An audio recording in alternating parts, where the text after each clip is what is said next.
ఏయ్ ఏమైంది? నేను ట్రైన్ టికెట్ బుక్ చేసా, అదేమో వెయిటింగ్ లిస్ట్ వచ్చింది. నేనేమో కన్ఫర్మ్ అయిపోద్దులే అని చెప్పి ట్రైన్ ఎక్కేసా. ఆ తర్వాత తెలిసింది చార్ట్ ప్రిపేర్ అయ్యే టైంలో క్యాన్సిల్ అయిందంట. అయ్యో అయ్యో కాదు, నేను ట్రైన్ టికెట్ ని బుక్ చేస్తే అది ఖచ్చితంగా కన్ఫర్మ్ అవ్వాల్సిందే. అవ్వకపోతే ప్రభుత్వం నాకు 2 టైమ్స్ వెనక్కి ఇవ్వాలి.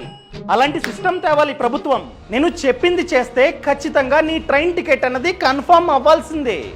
ఒకవేళ కన్ఫర్మ్ అవ్వకపోతే వాళ్ళు నీ టికెట్ పైన 2 టైమ్స్ కాదు 3 టైమ్స్ ఆఫ్ మనీ వెనక్కి అయితే ఇస్తారనమాట. అవునా? ఎలా? గూగుల్ ఓపెన్ చేసి మేక్ మై ట్రిప్ అని చెప్పి కొట్టు. ఆ తర్వాత ట్రైన్ ని చూస్ చేసుకో. ఆ తర్వాత బుక్ ట్రైన్ టికెట్స్ ని క్లిక్ చేయి.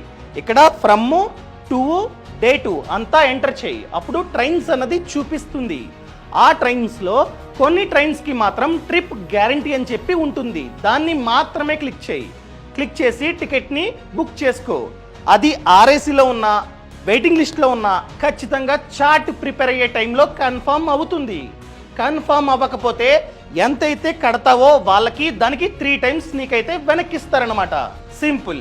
సో ఖచ్చితంగా ఈ సమాచారాన్ని ప్రతి ఒక్కరికి షేర్ చేయండి. ఈ ఛానల్ని సబ్స్క్రైబ్ చేసుకోండి.